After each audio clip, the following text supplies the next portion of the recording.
I remember when I first heard the rhyme as a child. It terrified me. To me, the crooked man was some sort of boogeyman with freakishly long arms and legs that were twisted and broken in horrifying ways. I still have the rhyme memorized. It repeats in my brain like a skipping record. There was a crooked man, and he walked a crooked mile. He found a crooked sixpence against a crooked stile. He bought a crooked cat which caught a crooked mouse. And they all lived together in a little crooked house. My brother Benton, who loved to torture me as a child, ended up adding his own parts to the rhyme over time. The extra parts he added did nothing to console me or end my nightmares of this twisted boogeyman who always seemed to slink through the shadows. I remember the rhyme Benton told me by heart to this day. The crooked man watches you. His eyes are black, his lips are blue. The crooked man twists and crawls. He uses his crooked blade to kill. And when the curtain of night falls, he comes to get his thrill. So I found it strange when a few weeks ago, I was sitting with a couple of my friends drinking and the subject of the crooked man came up again. They were rambling about shootings and serial killers and other fairly interesting subjects that I knew almost nothing about. But my friend Iris knew everything about such morbid subjects. She was a small drink of water, no more than 5 feet, with platinum blonde hair and green eyes like a cat. She was extremely attractive, with high cheekbones and a small nose and chin. She always talked extremely fast, and made violent slashing gestures with her hands. Sometimes I wondered if she had a secret amphetamine habit I didn't know about. But did you hear about the murders in Union? Iris asked, glancing over at her boyfriend Ben. Ben was the opposite of Iris, tall and nerdy with thick, black-rimmed glasses, and a low whisper of a voice. I just heard that some kids went missing, Ben murmured. I shrugged. I don't watch TV, I said. The news is all bullshit anyway. They only show you the bad stuff. After all, no one wants to hear about new breakthroughs in fusion, technology or discoveries in particle physics. Instead, people just want to watch others get murdered, robbed, and beaten, so that they can feel that at least someone else has it worse than them. That's all the news is really, a form of schadenfreude, the joy people get from seeing others' misfortune and suffering.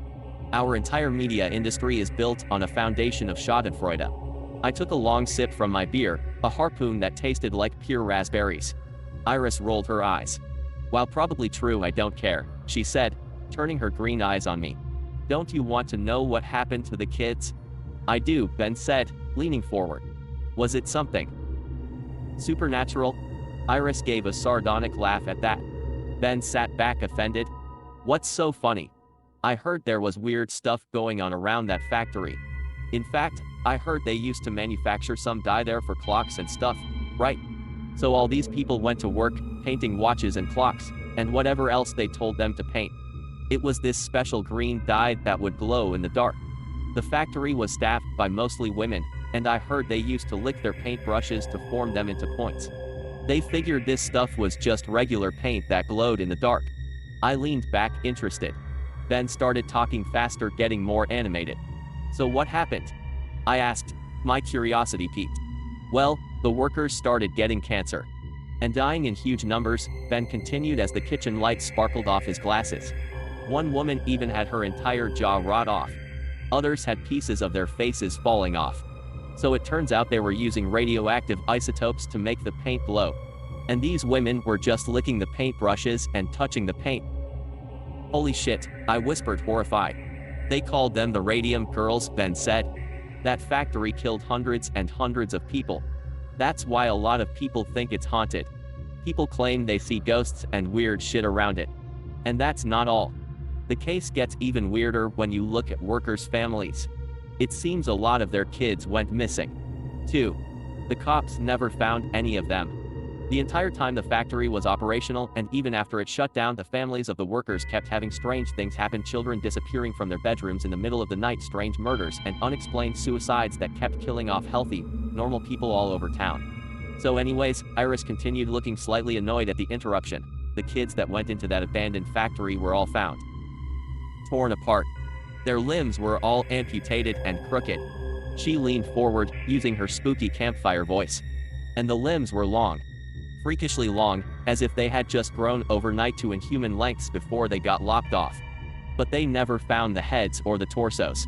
All they found was 10 legs and 10 arms. And no one knows what happened? I asked. She shook her head. Officially, no, the police and media said it was some sort of serial killer, of course. But there wasn't a shred of evidence anywhere. It was like a ghost had done it. Where the limbs were piled up in the basement, there was no evidence that anyone had been there in months, no footsteps or microscopic evidence of any presence. But the story doesn't end there. Because there were 6 teenagers that went into that building, and one of them was found alive 3 months later, wandering, covered in blood and scratches, mostly naked and totally insane.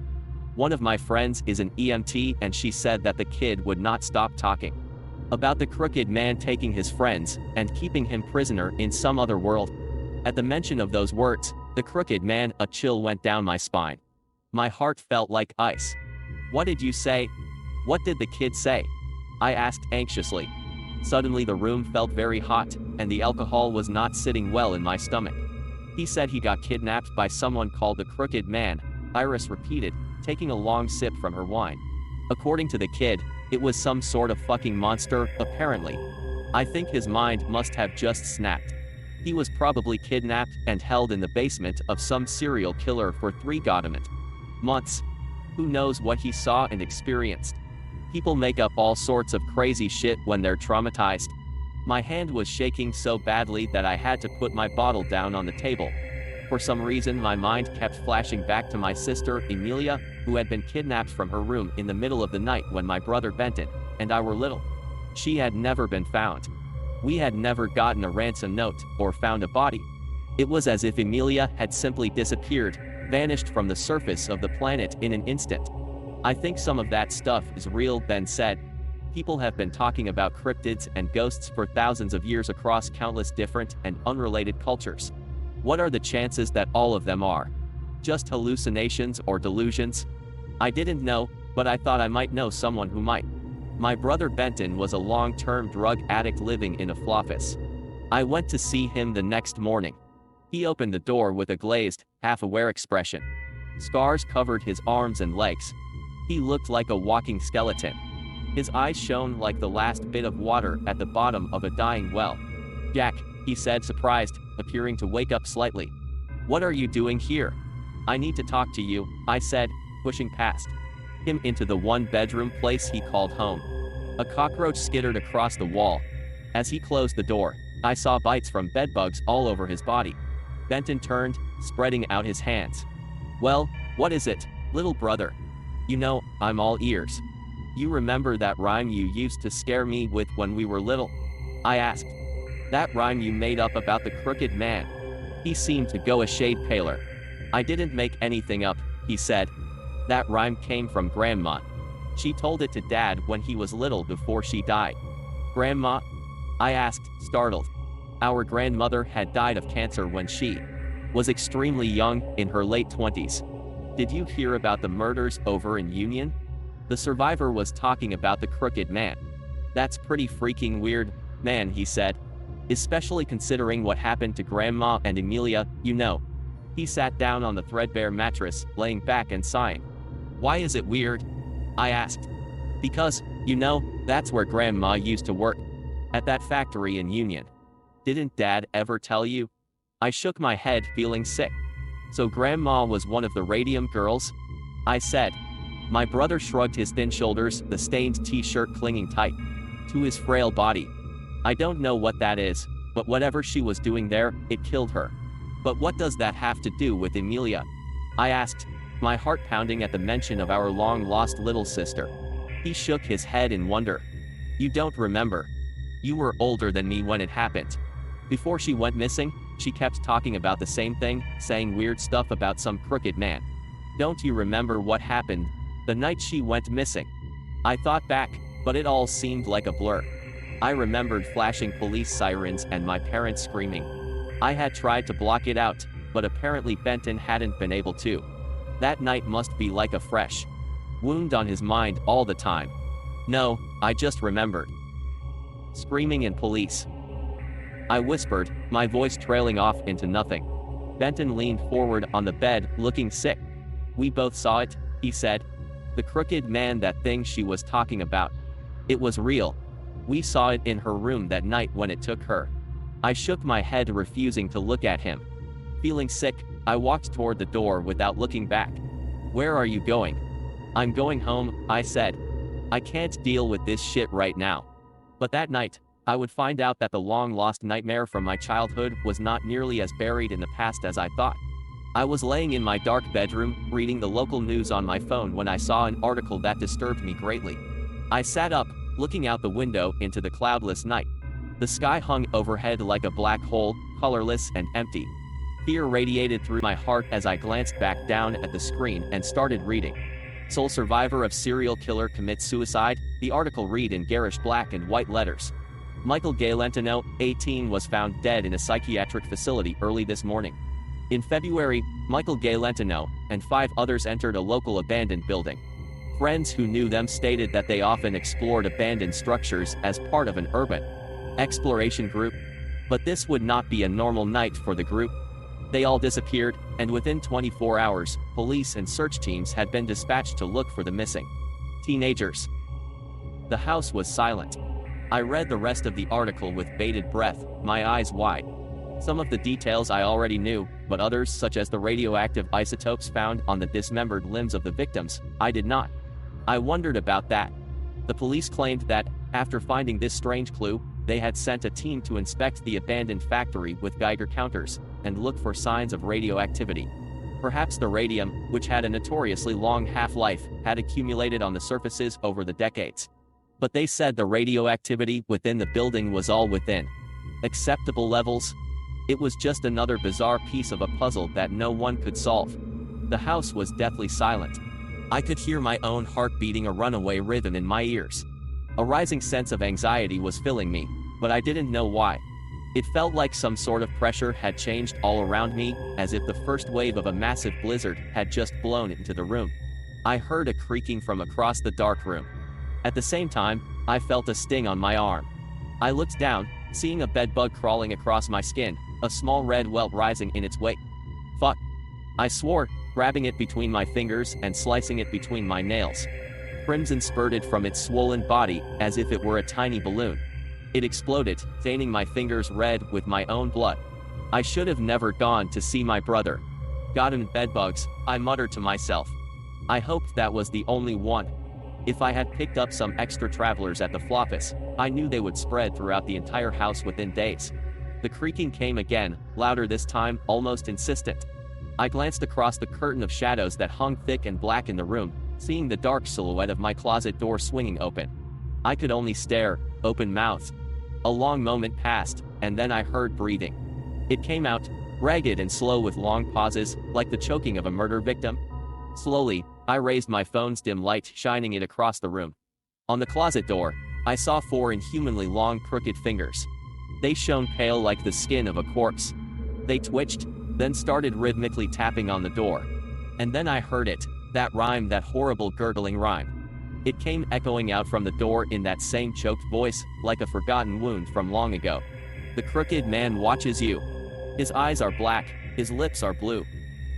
It felt like I was in some sort of nightmare, but I knew from the sweat dripping down my forehead and the sensation of cloth sheets against my skin that this was all too real. Even a couple months later, I still remember that sensation of dread, the first of many terrors that this night would bring. I looked around for a weapon. All I found was a letter opener sitting next to some mail on the nearby nightstand. I grabbed it, a flimsy piece of metal in my shaking hands. I was afraid to move, afraid to call out or do anything, out of fear it might shatter the stillness and cause that ineffable horror to come oozing out. I knew I didn't want to see what was hiding behind that door. I looked at the open window. I was on the 2nd floor. I was afraid to even breathe too loudly at that moment. With the letter opener in my hand, I tried to silently slide myself across the mattress to the window only a few feet away. The bed frame groaned softly as I shifted my weight. The breathing from the closet stopped abruptly. I heard the door creaking open, the floorboards shifting. Heavy steps started in the darkness, heading towards me. As I pushed myself off the bed, I glanced back and saw something twisted loping across the room on crooked legs. It was the crooked man, the nightmare from my childhood. He towered over me with a tofet that nearly scraped the ceiling. His lidless eyes were pure darkness, as black as death. They contrasted heavily with his bone-white skin. His lips and fingernails were a suffocating, cyanitic blue, like the lips of a murder victim. He stood up tall. The bones in his freakishly long legs cracked as the many strange joints of his enormous limbs bent in ways no human limb should bend. His fingers were strange and misshapen, each a foot long. They ended in sharp points of bone that poked out through the dead, white skin. He wore a black suit on his tall, emaciated frame.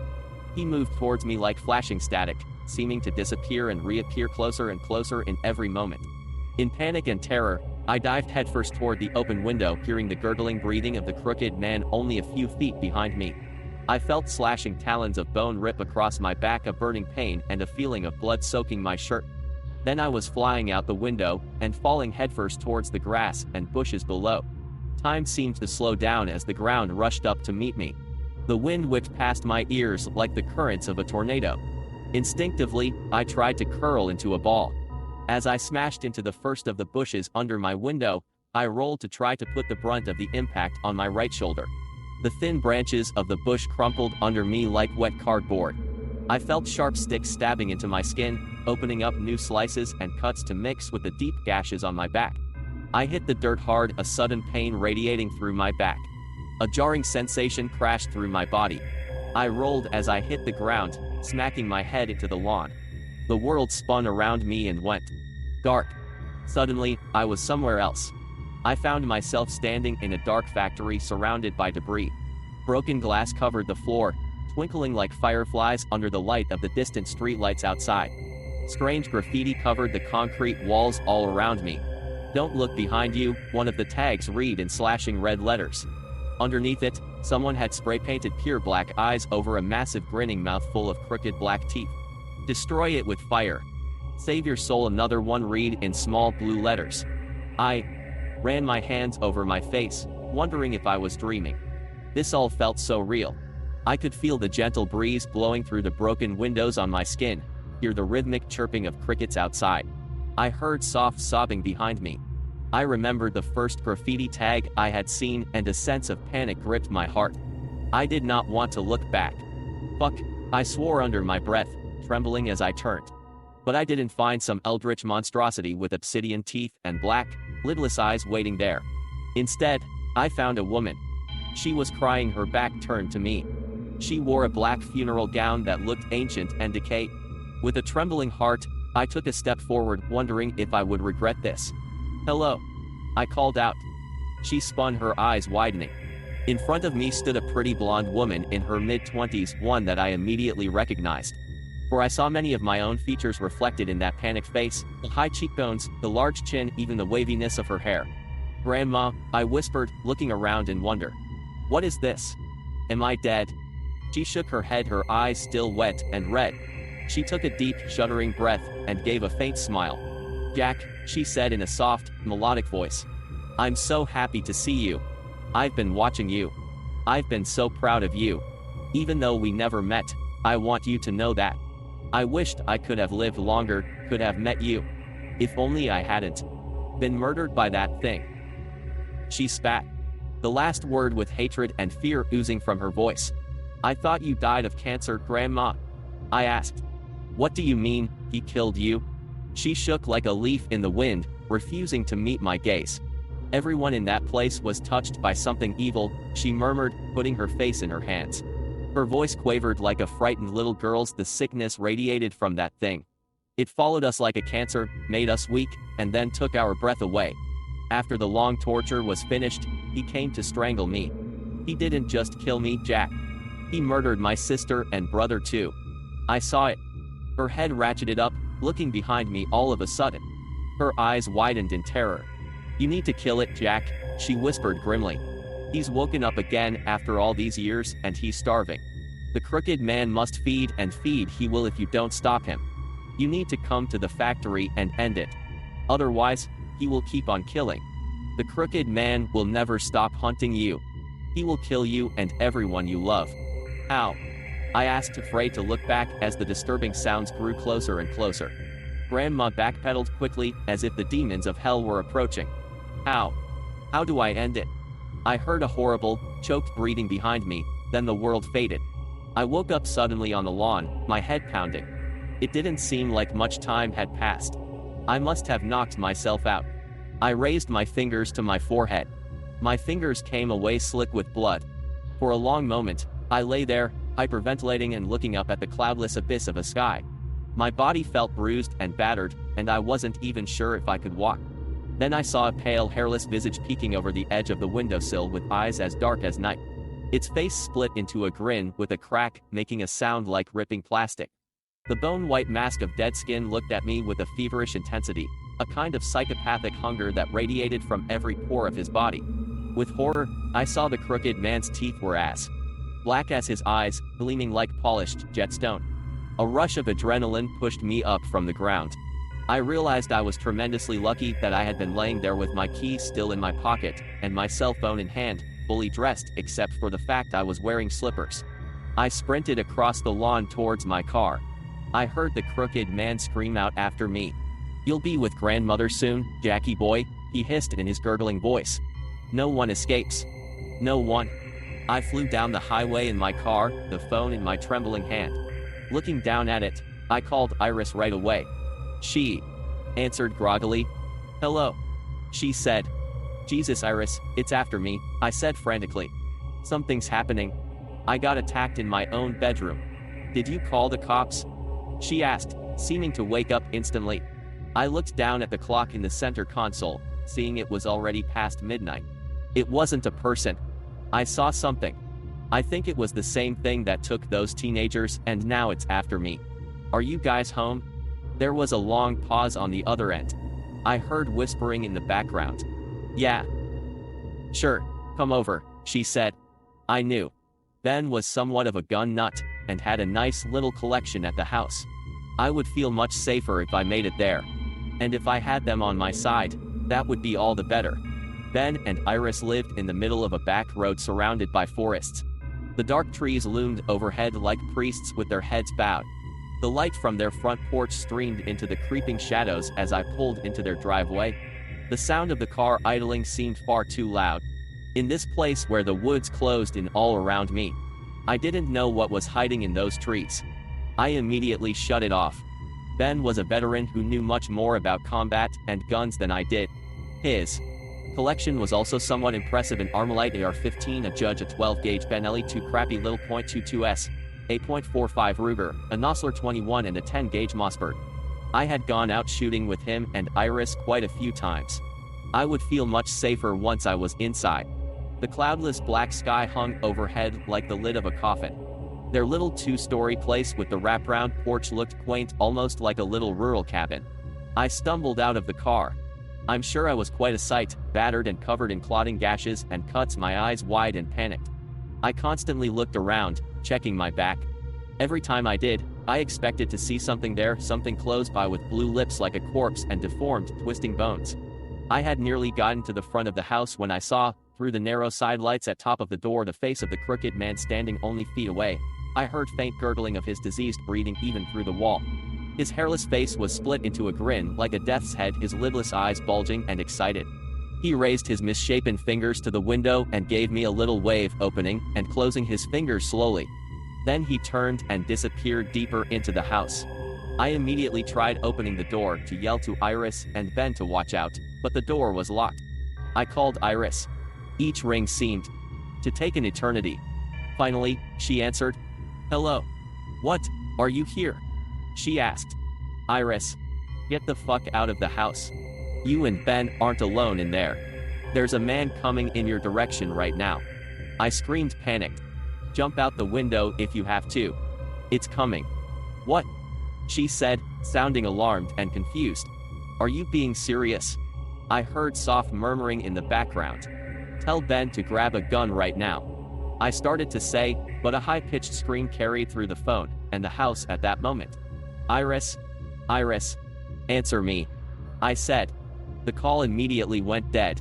From inside, I heard the first of the gunshots. At that point, I decided to run back to my car. I needed to get inside and help them. A small voice in the back of my mind asked me what I could possibly do, however. If an AR-15 or a lead slug from a 12-gauge couldn't stop the crooked man, then what could? At that moment, I wished fervently that Grandma would have told me. I grabbed a tire iron from the back of my trunk and sprinted back toward the front of the house. They had large windows leading into the kitchen from their wraparound porch. Without hesitation, I drew the tire iron back and smashed it. The tinkling of glass seemed explosively loud. I realized that the gunshots and screaming had stopped. At that moment, something pale came scurrying around the side of the building. I jumped, but I looked over and realized it was Iris, dressed in a white hoodie and white pants. Her pale face was contorted with mortal terror. To my horror, I realized hundreds of small drops spattered her clothes, covering her face and body like crimson raindrops. She had the .45 Ruger in her hands and she was limping. "Where's Ben?" I cried. She shook her head. I jumped out the bedroom window. "He was behind me," she said. Suddenly, there was another explosion of glass from behind the house. Something heavy thudded hard against the ground. We heard wretched wailing follow it. Looking at each other with horrified eyes, we both turned and ran towards the noise. We found Ben laying on the lawn. The right side of his neck was nearly severed. Bright red streams of blood spurted from the mutilated flesh. His back looked broken as well. He laid there like a hornet smashed under someone's boot. With dilated eyes, he looked from me to Iris. Terror and agony oozed from his eyes. He opened his mouth to say something, but only a frothy puddle of blood came up. Then his eyes turned away, looking straight up into the cloudless black void of a sky. The last exhalation came, the death gasp that bubbled and stretched out until I thought it might never end. He died staring into that abyss, that eternity from which no one returns.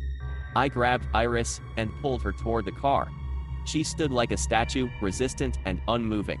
"Iris, we need to go," I hissed. She seemed to wake up then, looking at me. Then she looked past me, her eyes glancing up and widening with horror.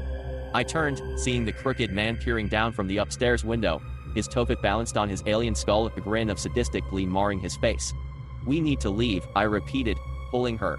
She came willingly. We stumbled away from the corpse of Ben. The crooked man's black eyes followed us like cameras.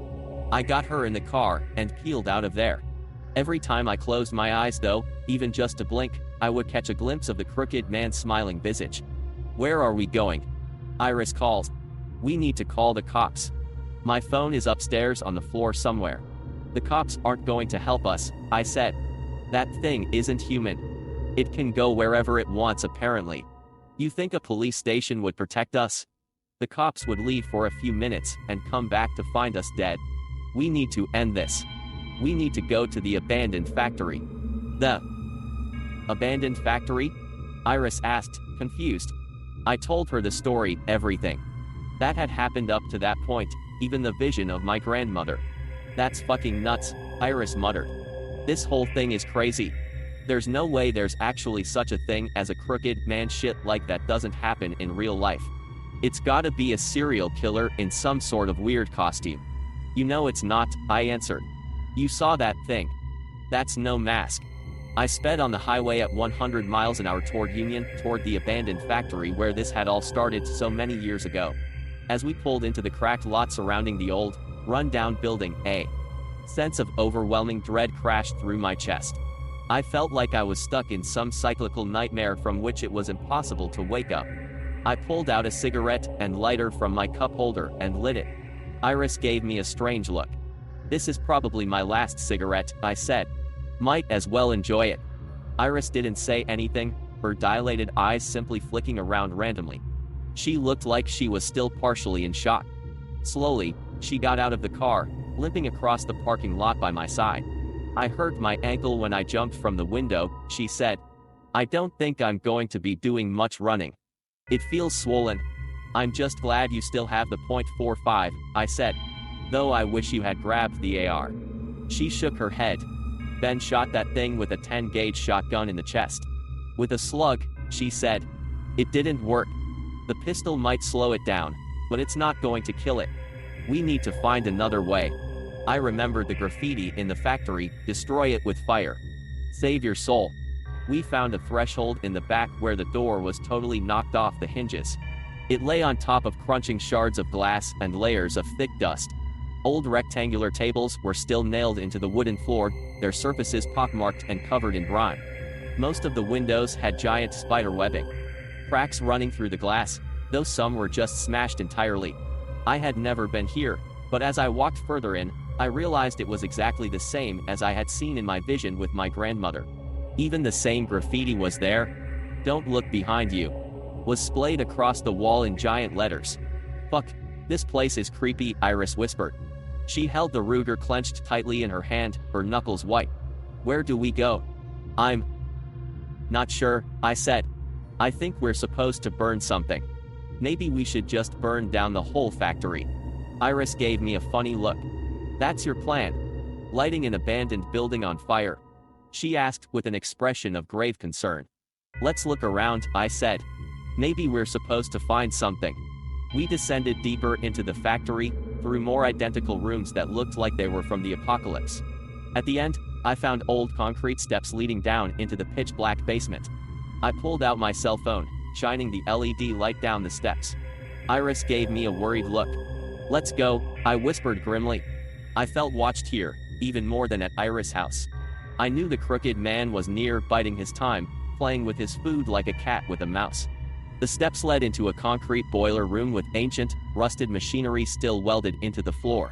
All over the dark walls someone had spray-painted pictures of extended, contorted arms and limbs with fingers like talons.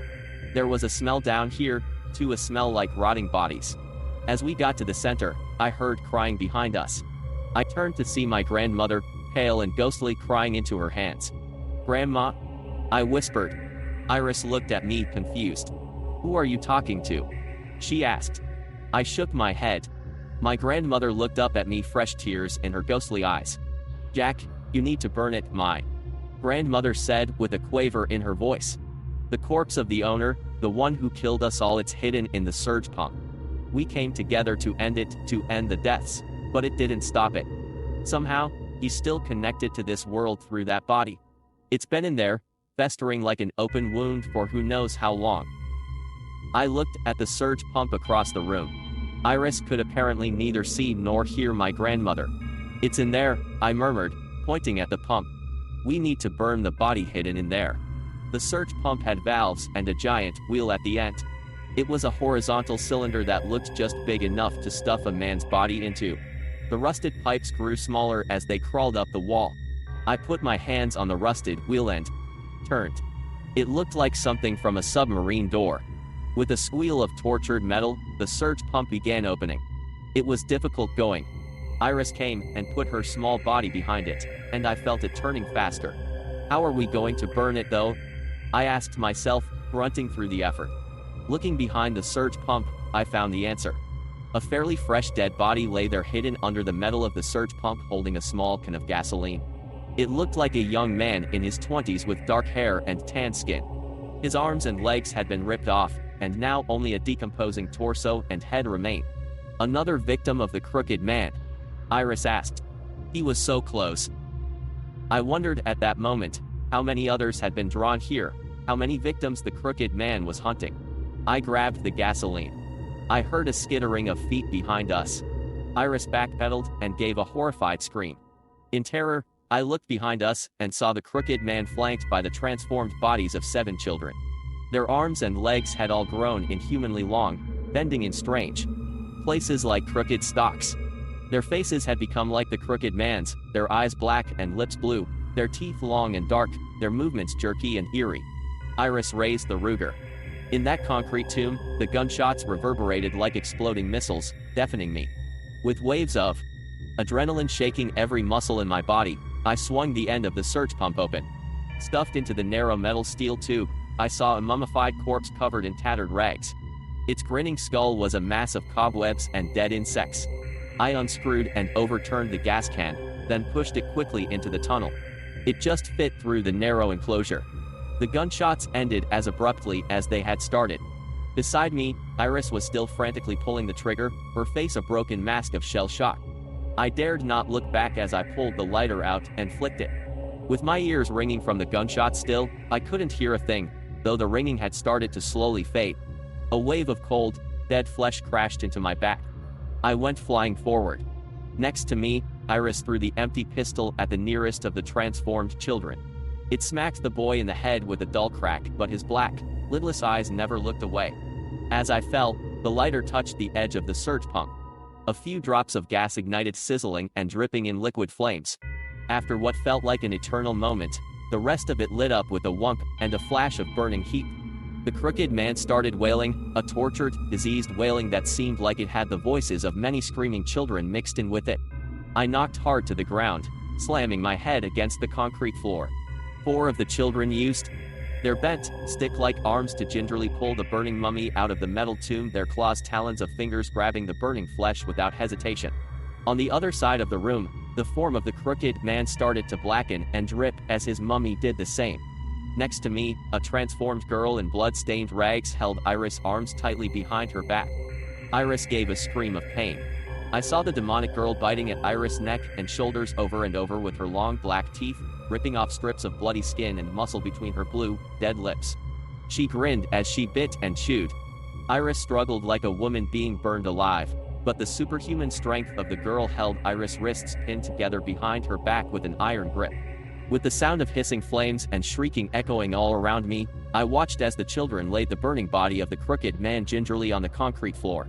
One by one, they laid down on it, smothering the fire with their own pale bodies. The flames continued to whip and flicker for a long moment.